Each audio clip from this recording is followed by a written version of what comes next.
JC Ms. Benson. Good morning, how are And you? you're charged with driving while intoxicated. You're facing up to 6 months in jail and or a $2,000 fine. Here we go, DWI, case number 1, and the judge is already laying out the stakes. Notice how she immediately explains the rights. This is standard Miranda-style advisement, but in probable cause hearings. It's also a reminder that A and Y statement from the defendant can be used to build the case. Quick question for the audience. Do you think handing the officer an unopened beer helps or hurts your situation? Let me know in the comments. You're going to do probable cause. You have the right to remain silent. Anything you say can or will be used against you. You have the right to have an attorney present. If you cannot afford one, one will be appointed to you, ma'am. Okay. On April 21st, 2025, in Harris County, Texas, a law enforcement officer was dispatched in reference to a wrong-way driver and initiated a traffic stop on the vehicle described by the 911 caller. The law enforcement officer made contact with the defendant and the defendant handed the law enforcement officer an unopened alcoholic beverage. The law enforcement officer noticed the strong odor of an alcoholic beverage coming from the vehicle, and the defendant appeared unstable and fell against her car. The defendant stated she spilled a whole can of beer on herself earlier. The defendant's vehicle appeared to have fresh damage consistent with hitting a curb. Standardized field sobriety tests were conducted, where the officer observed 6 out of 6 clues in the HGN, 3 out of 8 on the walk and turn, and 0 out of 4 on the one-leg stand. An inventory search revealed 3 open and empty beer cans in the back seat floorboard and other unopened alcoholic beverages. The defendant considered to breath and blew .143 and .145. What did you say the stop was for? The stop was for, there was a 911 call that stated there was a vehicle driving the wrong way and described the vehicle. The officer found the vehicle. Driving the wrong way? I'm not sure. Well, the officer found the vehicle was not driving the wrong way, but it matched the description given by the 911. Right. Anyone can call and say anything. Did he view any kind of traffic infraction? I could literally call and say, hey, man, state's driving nuts. Go get him. Right? I mean, There's Yeah. no other Okay. traffic infraction. Benson, I'm going to find that there's no probable cause to go forward with your case. There's enough death and destruction on our streets now. Play it safe. The last thing you need is to end up in a 6x9 because if you get into an accident, maim, kill someone, especially with alcohol in the car. Do you understand? Play it safe. Don't make any boneheaded moves. Please. Thank you. Good morning. I have an arraignment for Miss Rice. You mind bringing her up? I do believe PC has not been found or. Okay. Good morning, Ms. Rice. Ma'am, you're charged with driving while intoxicated. You're facing up to 6 months in jail and or a $2,000 fine. We are going to do probable cause. You have the right to remain silent. Anything you say can or will be used against you. You have the right to have an attorney present. If you cannot afford one, one will be appointed to you, ma'am. Thank you, Your Honor. On April 22nd. Okay, pause. This is where things get messy. The defense is suggesting a classic post-accident seat swap, which happens way more often than you'd think.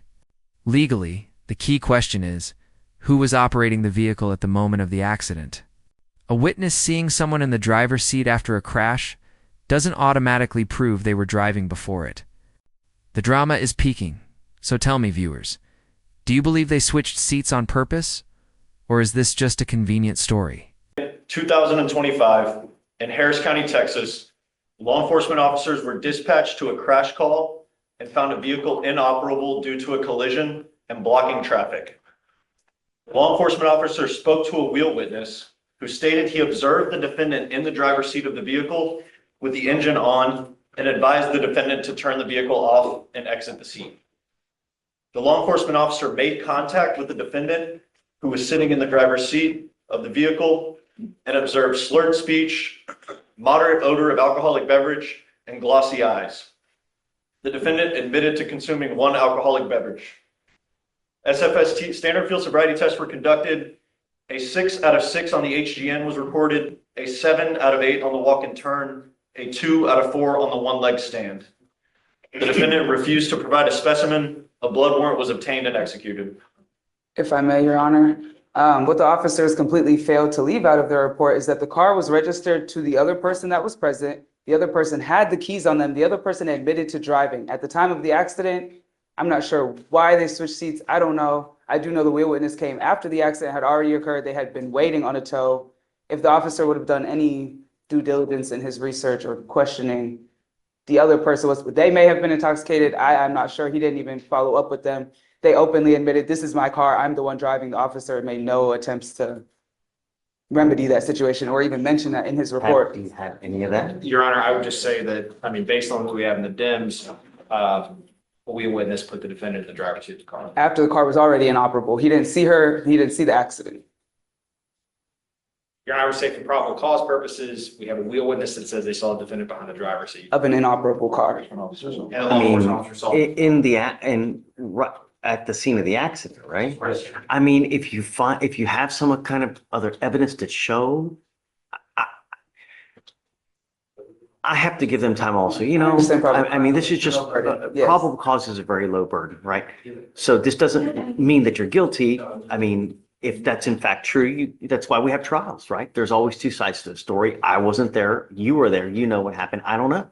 So that's something that you bring out in trial and, you know, perhaps even before, if you show it to them and it's in fact true, then, you know, they'll kick it. But I'm gonna find that there's probable cause to go forward with your case for now. Ms. Rice, any prior DWIs? No, Your Honor. License? Check on the license right Please. second. Like I said, I'm finding probable cause. I'm warning you not to consume alcohol, illegal drugs, unprescribed controlled medication. I'm going to randomly test you. If I find that you're using, I will revoke your bond and put you in jail. You understand? You're not allowed to drive unless you have a valid Texas driver license and liability insurance as well, okay? That is a part of your bond condition as well. If we find that you're driving, you don't have insurance or any other violation, you will go to jail. No more PR bonds. Do you understand? Yes, sir. Now, you've got great lawyers. They'll take care of you because you have them. I will waive your appearance. You don't have to waste your time coming to court. But stay in touch with them and they'll tell you if and when you have to come back to court. Yes, sir. Judge, I'm sorry, I'm running this license. It's not loading right now. Okay, here it comes. Judge, the license is eligible. Okay, great. So what we'll do. And just like that, we shift gears from intoxication cases to straight up shoplifting. This is a great example of how fast courtroom dockets move. For those watching, petty theft under $100 may sound small, but judges take repeat offenses very seriously, especially when loss prevention catches someone walking out layered in unpaid merch. What would you say to an 18-year-old who's already catching criminal cases? Drop your advice in the comments. Do for now is we'll have you go to Victoria Sign and Reset. You'll get with Roxanne for your bond conditions, and after that, you're free to go. Thank you, Judge. You speak English, sir? Yes or no? Yes, sir. Is there a Joya here? Joya? Sir, you're charged with theft. You're facing up to 6 months in jail and or a $2,000 fine. We are going to do probable cause. You have the right to remain silent. Anything you say can and will be used against you. You have the right to have an attorney present. If you cannot afford one, one will be appointed to you. Okay. Just one moment, Your Honor. Judge, on April 21st, 2025, in Harris County, Texas, a law enforcement officer was dispatched to a shoplifting call at JC Penney and made contact with the witness, loss prevention officer. The complaint witness stated the defendant entered the store and selected a hoodie, removed an anti-theft sensor, and put the hoodie on. The defendant then exited the store, passing all points of sale. The defendant was detained by the loss prevention officer, and a pair of shorts and a t-shirt were located under the hoodie that were also not paid for. The total value of the stolen property was $100. So like on a Gray, I'm going to find that there's sufficient probable cause to go forward with your case. I'm ordering you now as a condition of your bond not to go to any JC Penney. Do you understand? Yes, sir. If I find that you do, I will revoke your bond, put you in jail. If you pick up any new cases, if you're a danger to my city, it's not going to go well for you. How old are you? 18. I'm going to appoint your lawyer today. What are you doing with yourself? I'm going to school and I'm working. Where do you go to school? MacArthur High School. Hey, I don't want you using alcohol. I don't want you using any weed. I'm going to test you today. Do you understand? If you do, it's not going to go well for you likewise. You mind reaching out to the man? I'm going to have you take a seat right over there and I'm going to send you for a test. You were to come back. Do you understand, sir? Yes, sir. And then I'll have a lawyer for you. Please. I guess we can talk about, I got appointed to a case a little bit late, but he was already on it. So they reappointed him to this guy in custody, Jerry Birch. I might still be attached. That's what I'm approaching. But I don't see anyone attacked. But regardless, The issue, Your Honor, is we went over. he's in jail. He's in jail, I'm yes. sure he's on bond.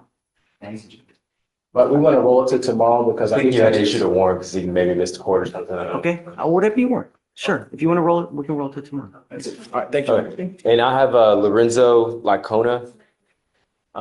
You had sent him for a drug test earlier, Judge? Coming up. Is that mom? That is mom. Okay, you want to come to? No, I mean, I don't think she understands. She speak English? Okay.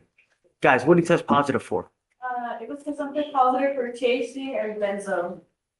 Okay, then we need to. No, sir. No more. I'm gonna test you like crazy. If I find that you're using, what happens? That's right. Do you speak Spanish? Dime con quién andas, yo te digo quién eres. Don't be hanging around with the wrong people. It's not gonna go well for you. I want you to stay in school full time. I don't want you out, and I'm giving you a curfew, so you're not out in the middle of the night. 10 p.m. Do you understand? And I'm gonna test you weekly, so I know that you're not using. The next time, I'm giving you a 50-day pass on the weed. After 50 days, if you continue to test positive for weed, you test positive for anything else without a valid prescription, it's not gonna go well for you. Do you understand me? Yes, sir. You will not fall through the cracks here. Okay, thanks, counsel. Now, you do work and go to school. He works at Discount Tire. Is that good for you? As far as the curfew 10? It's all good. It's good? Okay. It's been shit. Hicimos un examen de drogas y tenía positivo de marihuana y píldoras. Le dije que no más. Le voy a hacer exámenes cada semana para ver si está usando. La próxima vez se quede conmigo. También le voy a dar un curfew que no se puede ir de la casa de las 10 de la noche. Se tiene que quedar en la casa. Si él sale después de las 10, voy a revocar la fianza. Necesitas algo más. Gracias por ayudarme. ¿Cómo no? Cualquier cosa que tú necesitas, me avisas y lo hagamos, porque no quiero que él se falle de más. No puede comunicar con la otra persona. Do you know who the co-defendant is in this case? I do not. Guys, who's the co-defendant? Yes, Judge. Like, is it friend, relation, Oh. brother? Not sure. I don't. Stipulation. So I told him no using drugs, no using alcohol. I'm getting a curfew. I don't know. Guys, put a monitor on him, please. And no contact with I don't believe the, there is a co-defendant in this. no, there is. There There is. There is. Just the dude didn't show up today.